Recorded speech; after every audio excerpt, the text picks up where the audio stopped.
but Richard's got loads of experience, so over to you. Thank you very much indeed. Can I just first of all thank you for inviting me here today and ask, I know you're a councillor, can I see who the other two councillors are, please? Thank you. 3 councillors. Oh, right, okay. 4. Well, can I say first of all thank you, councillors, for coming along. It's not an easy task talking about this where you might be criticised, and I think at the end of the day it's important that you do listen to what is available to you. And also, I've been to meetings where councillors haven't turned up, and I don't think that's particularly helpful, bearing in mind they're supposed to represent the people who are in their constituencies. I have to say I was rather saddened when I looked at the recording of the council meeting where I believe a Labour councillor asked for it to be a full council debate and was told, no, we're not going to give it a full council debate. I think that's very sad, and I think for a political party like the Liberal Democrats going back over a long period of time to stop debate of this sort is wrong, and they should allow a debate to take place. Also in that particular debate we talked about, there was talk about we rely on our technical advice and our officers. Forgive me, but councillors rule what goes on within a district, not officers. I'll say that again. Councillors rule what goes on, not officers. What brief have the councillors given the officers with regards to the local plan? Or have they just sat back and let the officers run the whole thing from the outset? And there's a danger in this. There is a danger in this. First of all, and it's also mentioned as being technocratic. First of all, you did a Greenbelt review. You were advised by your officers to do a Greenbelt review. Ask your officers to tell you where in the MPPF it says you have to do a Greenbelt review. You spent £40,000 of residents' money on a review you didn't have to do. And now you're in a situation where developers already know which bits of land to go for because they're the ones that the report has pointed out. If that report wasn't available, then they wouldn't have been able to do that. And I know lots of district councils who haven't done a Greenbelt review and haven't suffered in the same way as you are from speculative development. Your officers advised you to do that. You took that advice. That was wrong. Interestingly too, there's also the problem of officers and what they do. There is certainly evidence that council officers, planning officers, have been dealing with a particular application, take it through its whole stage within the council so that it gets approval, and then have left the council and joined the developer who put in the application.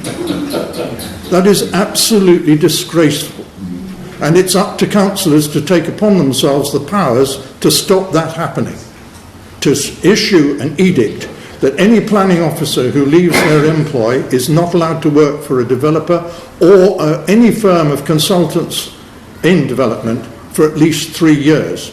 After all, government ministers have to do that. Why shouldn't council planning officers do it as well? And that's something which I think we have to take into account. I think also, too, you're being pressurised by developers. And please, please, take developers with a large piece of salt. There are now only 6 large developers. They've all amalgamated. They have incredible power because they give money to political parties, all political parties. And that's why they have the strength and the ability to be able to do what they do. But just look back over the last 2 days, Grenfell. Look at the criticism of contractors and what they did in order to make a profit. 75 people died as a result of developers cutting corners. And you look at it now and you see the situation that developers don't developers are telling everybody, especially young people, oh, let us build in the greenbelt. And what we'll do then is we'll make sure you get houses for young people. This is absolutely wrong. Mostly, the estates that they've built in the greenbelt so far have been 4 and 5 bedrooms, unaffordable houses with low densities, even as low as 14 per hectare. And when I tell you in cities it's 100 per hectare, you can see where it's wrong. That's what's going on at the present moment. And developers need to be brought back. Again, don't necessarily believe everything developers say to you. They will say whatever they want to in order to try and coerce you into losing Greenbelt. The London Greenbelt Council, of which I have the privilege of being chair, represents about 110 organisations in London Greenbelt. We are an organisation which actually fights the cause of the Greenbelt. I was a councillor in a London borough.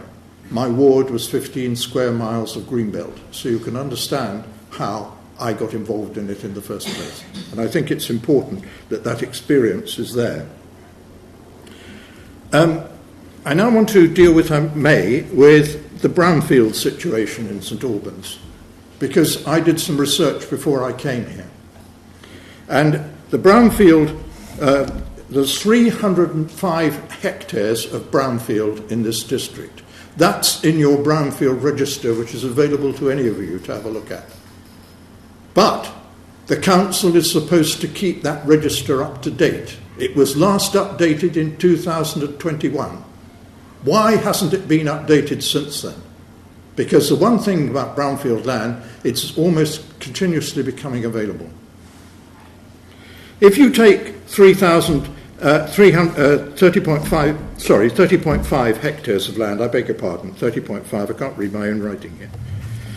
If you look at that, at 100 homes per hectare, not even assuming that figure is anything other than correct, that's 3,005 homes that could be built in brownfield in this district.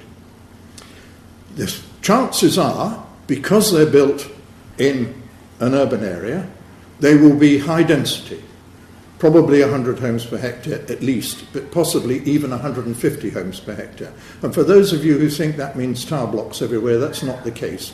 We've even done a diagram in the London Greenbelt Council which shows part of the area, even people had gardens in it and that sort of thing. So it was a very well-designed situation. The great asset of it is that they will be affordable homes, because they'll be smaller homes. And they'll be for young people and young families, which is desperately needed. We haven't got a housing crisis in this country, we've got an affordable housing crisis. That's what we should be aiming at. If you take, also the other thing about it being in urban areas is that the infrastructure's already there. The schools, the surgery, the shops, the transport, everything is already there in urban areas. Whereas if you look at Greenbelt area, and I had a look at the site this morning, there's nothing there in the way of structure there. And we had a question earlier on about traffic movements. Well, the experts in this field are TRICS, which are, wait a minute, I need to be able to tell you what that is, I can never remember it, the Trip Rate Information Computer System, which everybody relies on, planners included, on traffic movements. Well, if you have 1,000 homes on that site, TRICS say you will have 4,000 extra traffic movements per day. And you've got country lanes leading onto that site. 4,000 extra per day. So bear in mind, these are things which are desperately needed and to deal with from that. Now, can I just bring your attention to the fact that the council does not have to submit in Regulation 19 to the inspector Greenbelt land. It doesn't have to do that. If it does, the inspector can consider it, and the inspector can then make recommendations on Greenbelt generally. If none is given to the inspector, he's not entitled to say why or why haven't you put this forward. Now that is very seldom takes place, but I go back to a point, Guildford judgment, 2019, where the judge said, and he made the point, I haven't got it here, I'll give it to you exactly so you can see it. Sorry about this, but a lot of paperwork involved in these things. Well, basically, the judge said that planning is a matter of judgment. Now, I tell you, it should be a matter of judgment for councillors, not officers. It's a matter of judgment for councillors. They're the people who make the decision. They take advice, but they make the decision.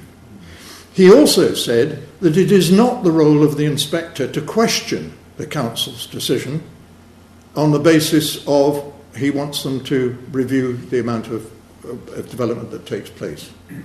Now that judgment is Guildford 2019. It's very, very important, and it's right that that should come into consideration.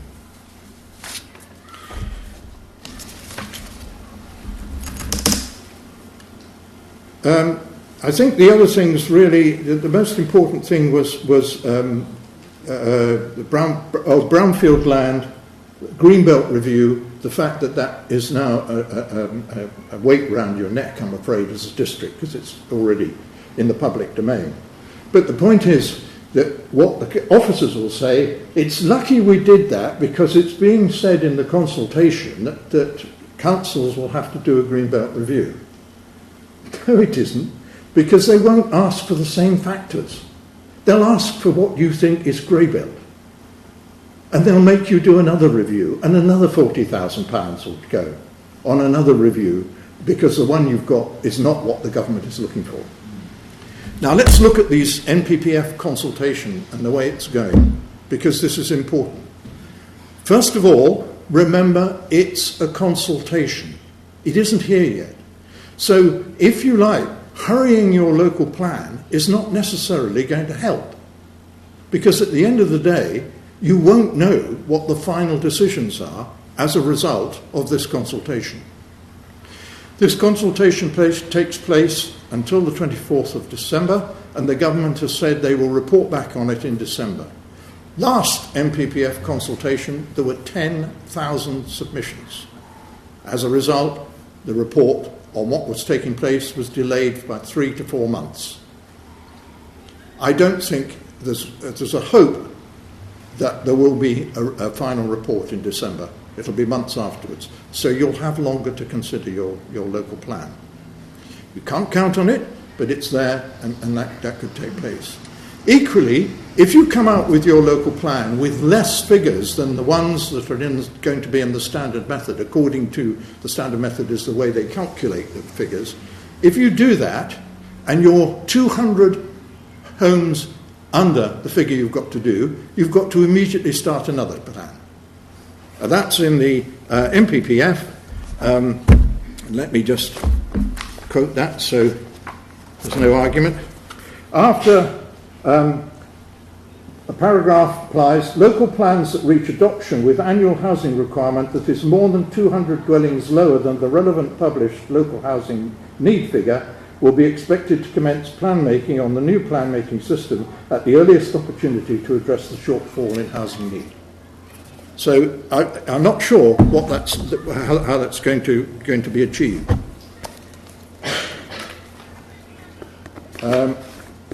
And also there's the other point, the 5 points of Greenbelt. There's a chapter 13 in the MPPF called Protecting the Greenbelt, and there's paragraph 142140, and it says Greenbelt serves the 5 purposes. This is going to remain under the consultation. It's not going to be changed. And the 5 purposes are to check the unrestricted sprawl of large built-up areas, to prevent neighbouring towns merging with one another, to assist in safeguarding the countryside from encroachment, to preserve the setting and special character of historic towns, and to assist in urban regeneration by encouraging the recycling of derelict and urban land. Now, 2 things very important there. Those 5 are not changing. You don't have to have all 5. And I've known council officers tell councillors that that's the case. That is not the case. You only have to have one of those in order to protect the green belt. So don't let your officers lead you astray on that, because that would be wrong. Finally, let's talk about affordable housing, and if I may, Lynn, you talked about conditions. For goodness sake, don't rely on conditions. They're not worth the paper they're written on. I'll give you an example. I was conducting a case at a planning inquiry down in Kent, and somebody approached me and said to me, I'd like to be a witness. And I said, I'm awfully sorry, I've got my witnesses already, I can't take you on. And she said, well, can I make a statement? I said, yes, you can, and of course you can do it at the inquiry. And so she wrote out a statement. She said, would you look at it beforehand? I said, of course I will. She had been in her new house for 3 years. 3 years she'd been in there. 40% of the conditions still hadn't been complied with. One of them was sewage and surface water problems. 40% of the conditions. And when the council was approached, they said, oh, we haven't got the money to fight things like that. That's how valuable conditions are. Let's take the other condition. Just down the road from here is a place called Gilston, East Hertfordshire. The council, in their wisdom, decided to build 10,000 homes in the Greenbelt. They gave permission for it on condition that 40% of them were affordable. Everything went fine until about 18 months, 2 years afterwards, when suddenly the developer came back and said, frankly sorry, but I can't make the profit I was originally intending to on this, so I need to cut the affordable homes. I need to cut the affordable homes by 1,700. 1,700 young couples, young people, deprived of a house, so that the developer, and we've got the figure for it, could make an extra 380 million from that particular development. That was a condition. The council are now debating whether or not they're going to allow them to do that variation. But they're under major pressure, because of deliverability, if they don't deliver the houses. And one of the major things I hope all of us will object to, councillors included and councils, is this deliverability target that the government is setting. The government is saying, you must deliver so many houses. If you don't deliver it, then you've got to supply more land. The council doesn't have the powers to deliver it, because it hasn't got the powers to deal with developers who don't do it. So they can't do anything about it, and yet they will be penalised if they don't hit those deliverability figures. And that's something we should all be making a fuss of. If you want an idea, why don't we say to a developer, 18 months after he's got planning permission, you will now pay rateable value on all the houses for which you have planning permission until they're erected. My suspicion is that might hurry them up. I've just tried to carry a broad concept this morning. I'm very happy to... I just thought you might like to see... We've got an article in the Guardian this morning, untouched parts of England Greenbelt at risk as councils face pressure to hit housing targets. I understand the pressure that councils are under, but please, councillors, take the responsibility on yourselves and don't necessarily believe everything your officers have told you. Yours have led you astray on the Greenbelt Review. It's cost the ratepayers £40,000. Don't let that happen again. Thank you.